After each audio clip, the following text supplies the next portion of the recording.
These two shots were taken in the same place, in the same light, with pretty much the same composition, but one of them feels completely different to the other. That's what people mean when they talk about storytelling in photography. Over the last few years, you've no doubt heard people speak more and more about the power of storytelling, and that can sound a little bit ambiguous. We all know what storytelling is, but what is it when it comes to photography?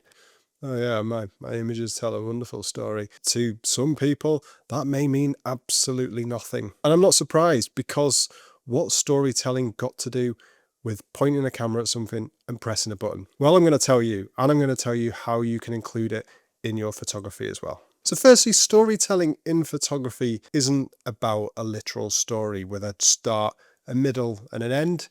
It's about questions. When executed correctly, a single image can make the viewer come up with all sorts of questions. Who, what, why, where, when, how. The best storytelling images are the ones that spark curiosity. They're the ones that make you wonder. And the best photos don't give you all the answers. They leave blanks in there so that you, the viewer, can come up with the answers yourself. That's where your imagination comes in. That's where your lived experience comes in. The viewer uses their imagination, their experience, their memories, their emotions, and they interpret what they see in an image and complete the story based on all of that. This is why one photo can connect really deeply with one person, but then be also completely meaningless to someone else. It all depends on the individual context, experiences, memories, because if you've not lived the life that connects you to that photograph, then you're not going to be able to easily complete that story. It's not going to satisfy that curiosity of yours, whereas somebody else can take that image and come at it at a completely different angle depending on what they've been through in their life. I think that good storytelling in photography isn't always about clarity. It's not always about the perfect shot. It's often about other things I've spoken about recently, like mood and feeling. It can be about atmosphere, nostalgia, loneliness, joy. These are all things that stay with people. And making an image stay with a viewer is a sign of really strong storytelling within a photograph. Even if you can't quite explain what that story is, it's still invoking that feeling within that connects us more deeply with it. Context plays a huge role in photographic storytelling. You can take something that takes a story in one scene and place it in a completely different scene, and that story is lost. Take this shot with the car, for example, that I've shown a number of times. Because of the scene, because of the atmosphere, it tells a story. It's full of suspense and mystery, and it feels a bit tense and uneasy. But if you take a different shot of a car coming towards you with its headlights on, it can feel completely different, and it doesn't necessarily really invoke any feeling or emotion. Or it might do, depending on your point of view. Everything is different, which is why if your photos don't resonate with someone, that's not necessarily something to be concerned about. They just might not be being shown to the right people. And that's what I mean when I say that some photographs also require a unique perspective from a viewer. Another example is these images from Yellowstone. This is the same guy, but placed in a slightly different context. And in this shot, because he is a silhouette, there's a lot more mystery to it, I feel. There's a lot more tension in the image, and you've got more questions about it. Whereas in this wider shot, where he is still alone, he's wearing exactly the same stuff, you can kind of make more of him out. There's more detail on him because of the way the light's shining on him, and it kind of loses that allure. They're both technically good shots, but one of them, this one, is so much more powerful because of that mystery in it. This also applies to whether or not you include a certain element in a scene or not. Take the car shot again. You take the car out of this shot, it dramatically changes the story that the photograph is telling. Same with the guy in the hat. You take the man out of the shot and it shifts that shot from being a story and raising those questions to just being a record of an experience, and it loses so much of its impact because of that. And that's the difference, really, I think, between a nice photograph and a story. A nice photograph is just a record of what's there. This could be a mountain, a beach, a lake, a sunset. And there's nothing wrong with these photos. They are exactly that. They're nice photographs. But I think storytelling goes beyond that. It makes you want to put yourself in the scene and wonder what it's like to be there, experiencing the cold, the wind, the wet, and the adventure. I think storytelling in photography is a lot easier when you've got objects or people to bring into your scenes, because we have such a deep human connection, both with other people. Other people allow us to more easily put ourselves into the scene, and objects allow us to relate to a scene in terms of what that object means to us.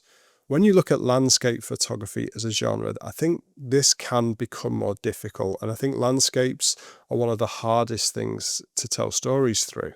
But you can give them a narrative by using things like traces of human presence, by using different times of day and weathers. I've spoken recently about the best shots being the ones that are taken at a time of day or in a weather that most people wouldn't experience, because that pulls people more into a shot and makes people wonder what it would be like to experience those conditions. I think if you're looking to tell stories in your landscape shots, try and do it in weathers that maybe you wouldn't normally go out in. Try and find traces of human presence that might lend a bit more connection to a particular scene. Roads, buildings, gates, things like that.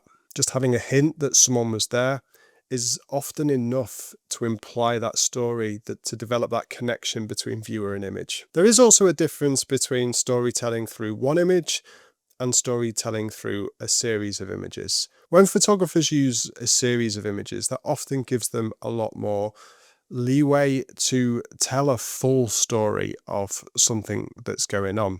This is something that sports photographers do. It's something that documentary photographers do. It's something that I used to do when I shot weddings. I used to try and tell an entire story of that couple's wedding day by focusing on the big parts of the events, but also the little details as well. By capturing anything and everything that was going on, I could use that series of images to tell a story. A series of photographs gives that start, middle, and end, where a single image usually leaves more open to interpretation. So how can you tell stories in your photos? Well, firstly, look for questions rather than answers when you're out with your camera. If you find something that makes you curious, that's normally a sure sign that there is a story present. So then you can use your photography skills in composition and camera manipulation to record that scene and that curiosity that you felt, that feeling that you felt, in the best way possible. Secondly, look to include clues, but not conclusions. You don't need to spell everything out, so maybe look for smaller details. This is an example that I shot in the Faroe Islands earlier this year of this house with this single light on. It tells a story. It makes you wonder who lives there. It gets you to ask questions about this house and where it is. If all the lights were on and the family were stood outside, you wouldn't wonder anymore. You know who lived there. You just knew they had all the lights on, and that kind of completes the story.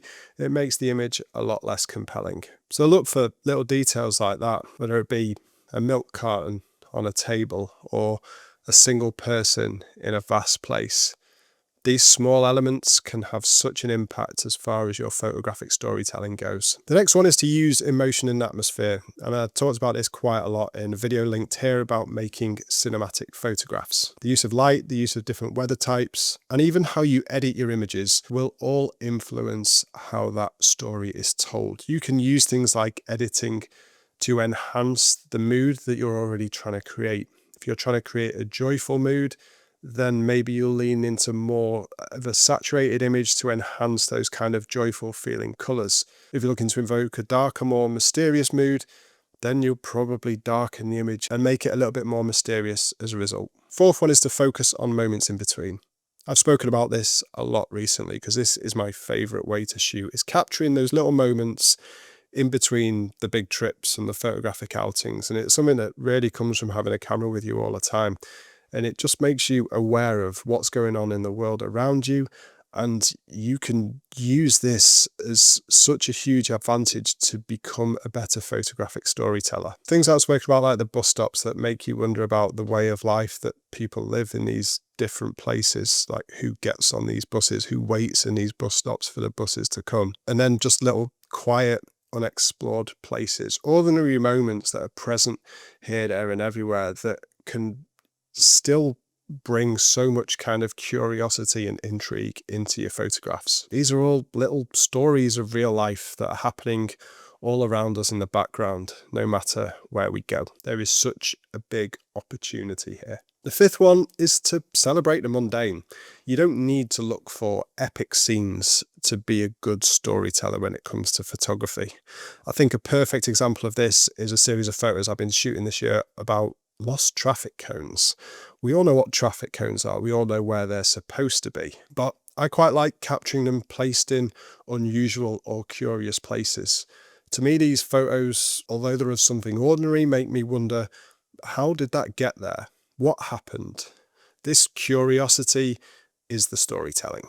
And finally, don't overthink it. Storytelling doesn't have to be planned. The shots that I'm using to represent what I'm talking about in this video, none of them were planned. They were all extremely reactive, and I was able to capture them because, firstly, I was out with my camera, and secondly, I was open to them and I was in the moment. And the experience I've gained over the last however many years of being a photographer has taught me that the best thing I can do when I've got a camera with me is just be present in wherever it is I am and just taking everything in. And then just every so often you see something familiar that's slightly out of place or that just catches your eye and tells a bit of a story that makes you curious and makes you want to capture it. And I think those kind of images are my favorite storytelling photographs. So storytelling, it's not about words or captions, although they do seem to be big trends on Instagram right now, but that's not what it's about. It's about raising that curiosity in the viewer through the image rather than it needing that extra information. It's up to the viewer to make up their mind what the story is. Pretty pictures are great, and I used to love just going out capturing pretty pictures. That's what I enjoyed doing.